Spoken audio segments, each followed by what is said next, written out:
Hello, this video is all about intensive interaction.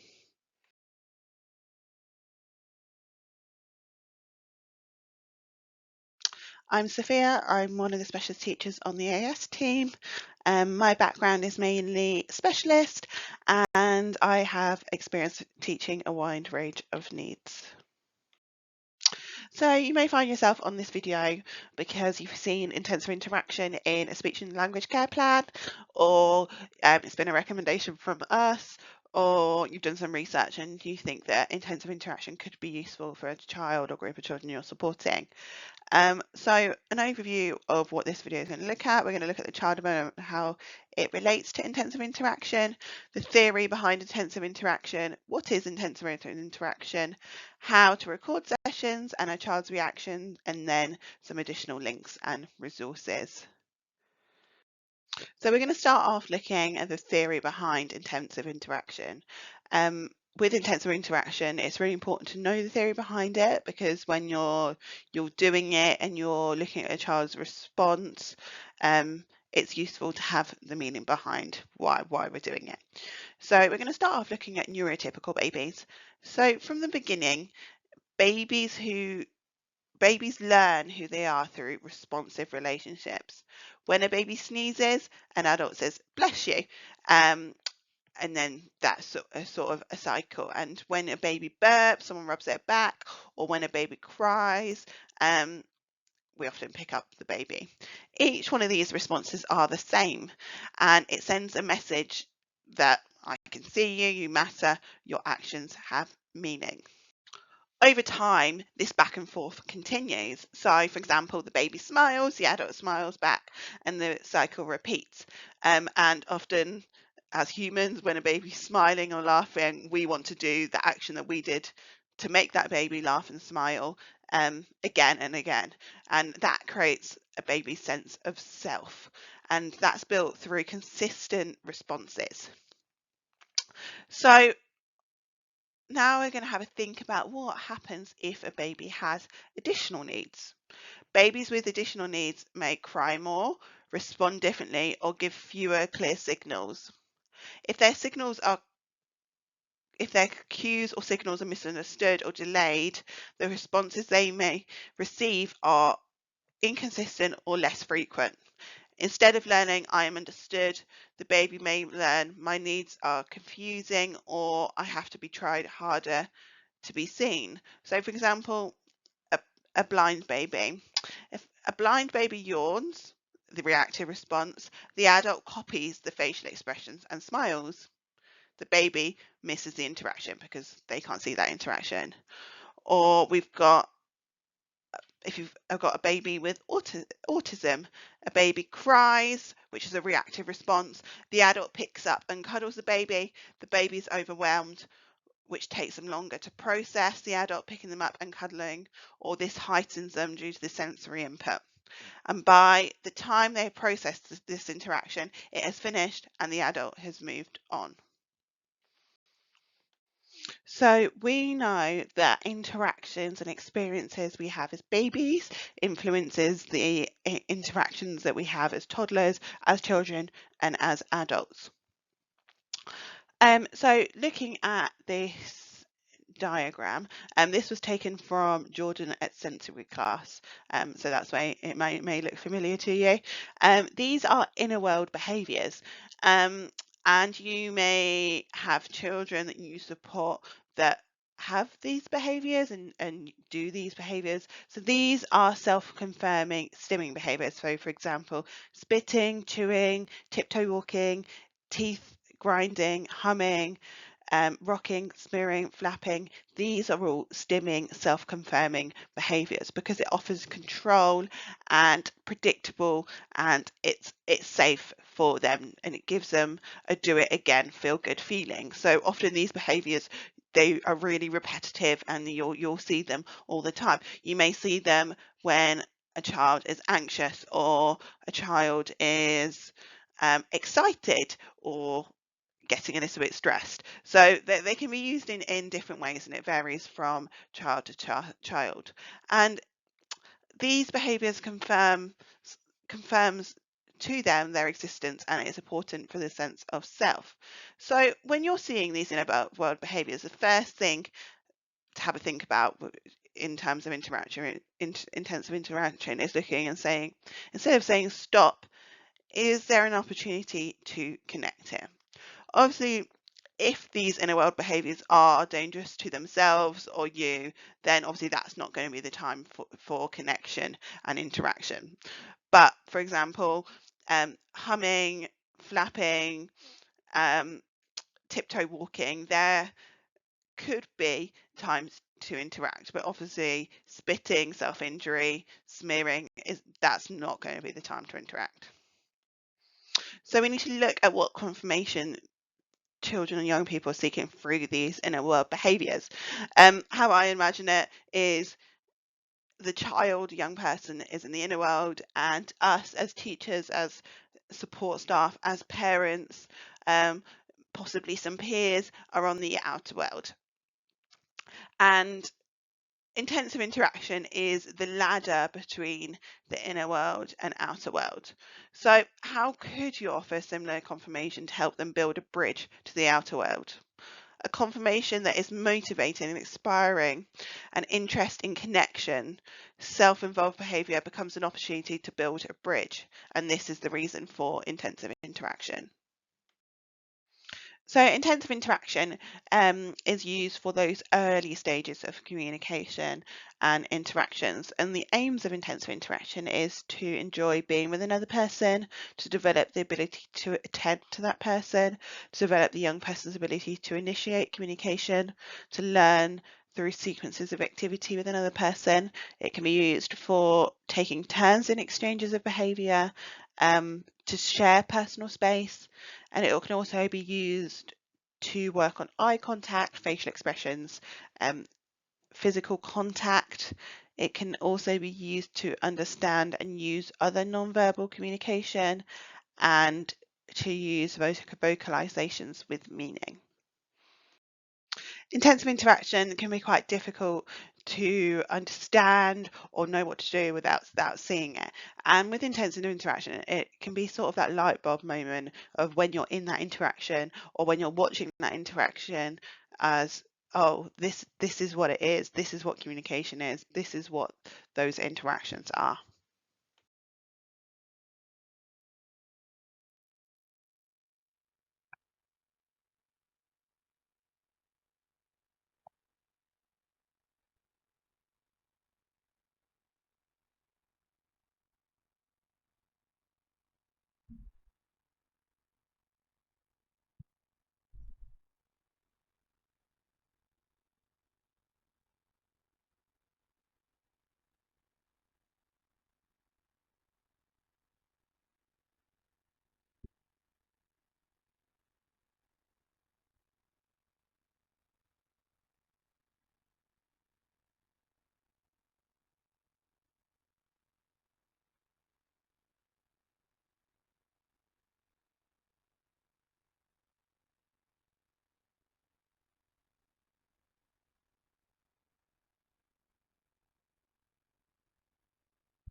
I love that video of Sasha and Rihanna.